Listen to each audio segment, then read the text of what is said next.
This theme of crossing or go beyond borders obviously is very important to me in many ways, not only because of immigration, but also my faith, my home, my family.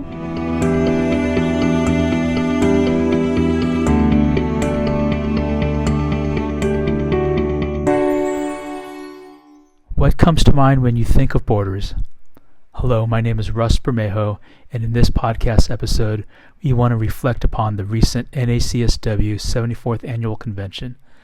The conference theme was Beyond Borders, and we had the opportunity to listen and attend different workshops and speakers that had us reflecting on this concept of borders. When we think of borders, of course, we think of those that define our state and country. There is the Mexican border and the Canadian border. But there are more than just physical lines drawn between neighboring nations. These lines represent a journey from and to a certain place. The loss and separation of family to seek opportunity, a new life, for a better future. For many of us, a border is where there is no belonging, just division. But what if things were different? And what about if churches, who by definition are the ones that are called out, were to lead a different path? And what about Christian social workers, many of us who have been called into this vocation to be leaders in a renewed community? In this episode, you will hear from Anyra Cano, who is the Director of Programs and Outreach for Fellowship Southwest. At the conference, she was part of two workshops. One of them was entitled Congregational Engagement and Advocacy, the intersection of faith, social justice, and immigration, where she explored how congregations can engage in the issue of immigration at the micro, meso, macro level. This session also focused on the unique roles and relationships social workers can have with local congregations. Anyra was also part of the panel discussion entitled Beyond Borders, a panel on immigration, social work, and faith. I interviewed Anyra right before this panel took place to explore some of these ideas. As you listen, notice the conviction, the compassion, and the courage when God places you to serve beyond the border.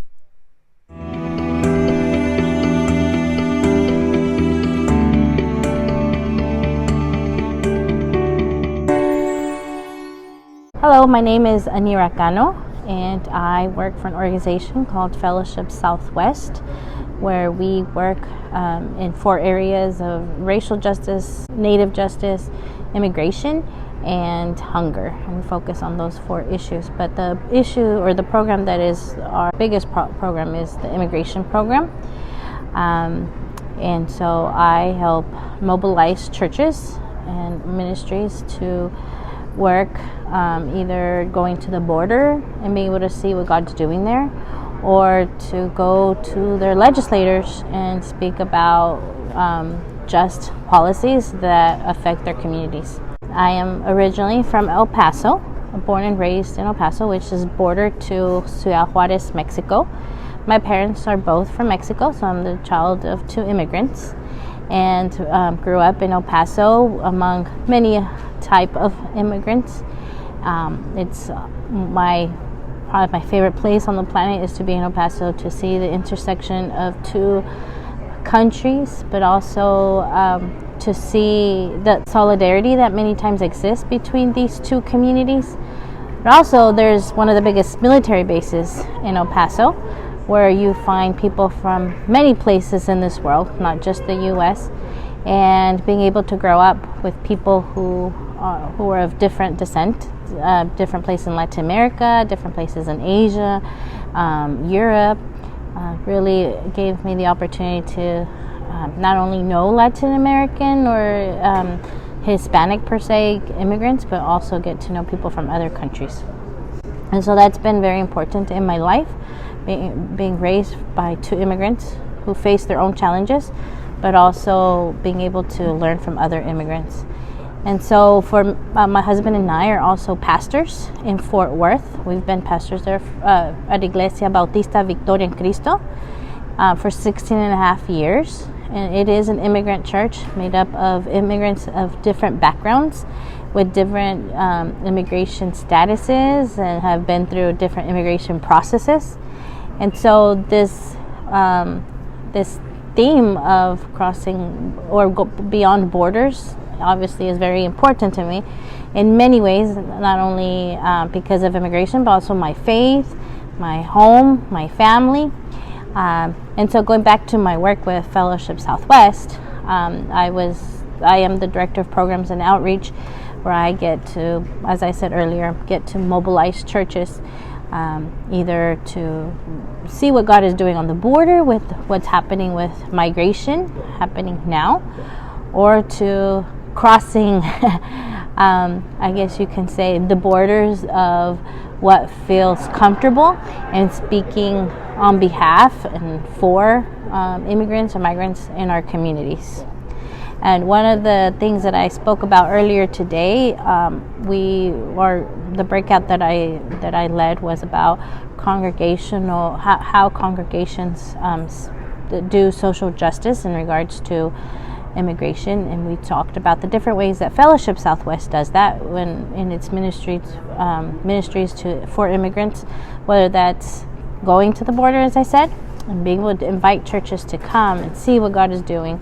But we also invite churches to look among their communities to see what's God doing there. We also invite churches to do advocacy with us, either on the state, federal level, even in their counties, be able to really speak out for their communities. We have different ministries. One ministry that we have is Elim in San Antonio, and it's a legal aid clinic per se, and they provide immigration illegal help for them at a very low cost compared to immigration lawyers. And they also train churches and ministries to do the same thing. And we've just actually received a Lilly grant for Thriving Congregations, where we will be helping churches come alongside of us to discern how they might partner with us in doing an immigration ministry. What God is doing at the border, I think that it really bringing awareness to the church that Jesus is here, Jesus is coming to us, and we're giving the opportunity to do as Matthew 25 tells us, to feed, to clothe, to invite, to visit. God is coming to the border and saying, are you going to do what I have called the church to do? I like a conversation that Jesus is having in John with the Pharisees, and he's talking about receiving true freedom. And the Pharisees ask him, when have we ever been slaves? Referring to the Israelites. And I think it's so interesting that they forget that they were slaves and that they had been enslaved many times. And I think Jesus gives us the opportunity to remind us of where we come from, right? And the number one person we need to remember who he comes from is Jesus, right? Jesus comes as an immigrant to this world. He is not of this world. He becomes a migrant, refugee being in this world. He has to flee to Egypt with his family, and then he has to be reintroduced into a culture, a people that he did not know, because maybe knew very little about. So being reintroduced to that, and Jesus continually tells us that whatever we did for the least of these, we did to him, right? And I think that if we can remember that it is Christ himself that comes to us at the border or as an immigrant, I think we can start at the right place. Yeah. If we can remember the foundation of our faith is Christ. I mean, the only reason why Christianity exists is because of Christ. And if we're going to be followers of Jesus, we cannot forget who Jesus is and where Jesus comes from, as we cannot forget where we come from. And if we think about all of us, we were in a sense, immigrants. For Anyra, the border is not a place of us versus them. Rather, it is an intersection of two countries where solidarity can exist between different communities. The border is where you can learn and be enriched by others. It is also where we get to see what God is already doing, and he invites us to join his work at the micro, meso, and macro levels. As Christian social workers, we can learn from Anyra and Christians who have this deep sense of God's presence. It's always good to be reminded that we are never the first ones to show up in any client situation, whether it's someone's home or community. Instead, Anyra invites churches to come and see where God is already working and discern where they can join and advocate. Jesus is indeed here.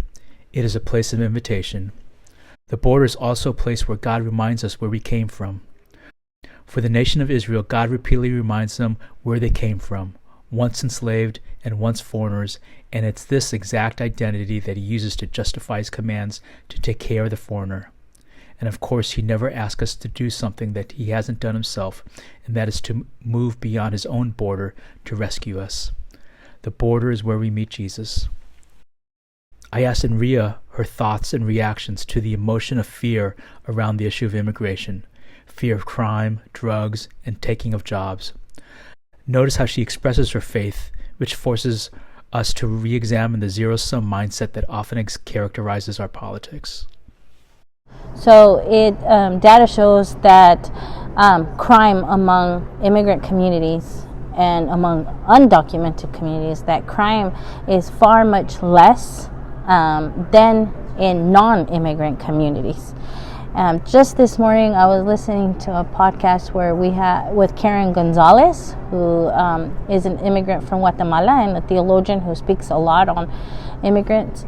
She was sharing that the economists will say that when immigrants exist in a community, that community is more prosperous, and that our country needs immigrants in order for our economy to survive. As a matter of fact, recently it was stated that the United States needs approximately 4 million immigrants in order for inflation not to get worse. If we're fearful, one of the things that we're fearful is that there's not going to be enough, right? And so, yet there is not going to, even if there is enough, it's not going to be affordable if we don't have our immigrants, brothers and sisters coming alongside of us. So I cannot say that all immigrants are safe and that there is no crime among immigrants. No one can say that, right? As I can't say the same for U.S.-born citizens. But the crime rates are a lot less. And as a matter of fact, many immigrants who might be here unauthorized or undocumented, they will commit crimes at a much less rate because they're afraid of being deported, right? And so that in itself is different. We need to remember that we have an almighty God who has promised to provide for us. And I doubt that for being generous and for being loving and kind and compassionate, God would not provide, right? And so I don't see God being that way. And actually, I do see a God who becomes upset with the people for hoarding and for holding back welcome and for giving, to being generous with the stranger. Yeah. And we can see that throughout scripture examples. And so I believe that people of faith need to remember, when it comes to certain things, we believe that God provides and that He is almighty. But when it comes to immigrants, for some reason, God can no longer provide. In the last portion of the interview, I asked the question, what is home for those at the border? And as I listened to a heartfelt and caring response, I was reminded once again where all of us as fellow human beings came from. Having to leave our home, and in our brokenness and loss, trying to find home while yearning for a home where we can finally flourish and belong. Words come to mind as we would have loved to stay at home, but we can't stay home. It's a matter of life and death. Sadly, many of them can't stay home because they will either be killed or they won't have a likelihood of surviving without food. Many of them, if you're not in agreement with what the government does, you won't get the jobs, you will not have financial resource or access to food. And so they would love to be home. They would love to stay home, but that's not possible for them. And so home is their family, right? And wherever their family is and wherever they can prosper and thrive as a family is home for them. And many times their home is the journey here. and home is the other immigrants that they come in contact with. We have stories of immigrants talking about how they were companions to one another, how they helped one another, how they shared resources with one another, just the networks that were created among them as they journeyed to the United States. That became home for them, and they still stay in contact with one another. And home now is, I think, is that memory of what was before. This is hard. Being in America is not easy. What was home, and what is the purpose of us being here, right? So I think that home is a little bit of awe, because now it's, how do we create this home? Our home is different. Life is different. What does it look like? What does home look like now? And so I think home is a dream and a hope for them, that it will take them longer to recreate while they are here. Home for them in the future would be that they would have a flourishing life where they can help their family back home, that they can help raise their children, but always remembering back home, wherever their country is, to be able to help back there however they can, whether it's family or friends, and being able to have an abundant life, which Christ calls us to. Thank you for listening. Please listen to our other recording where we ask numerous presenters at the annual conference the question, what is home?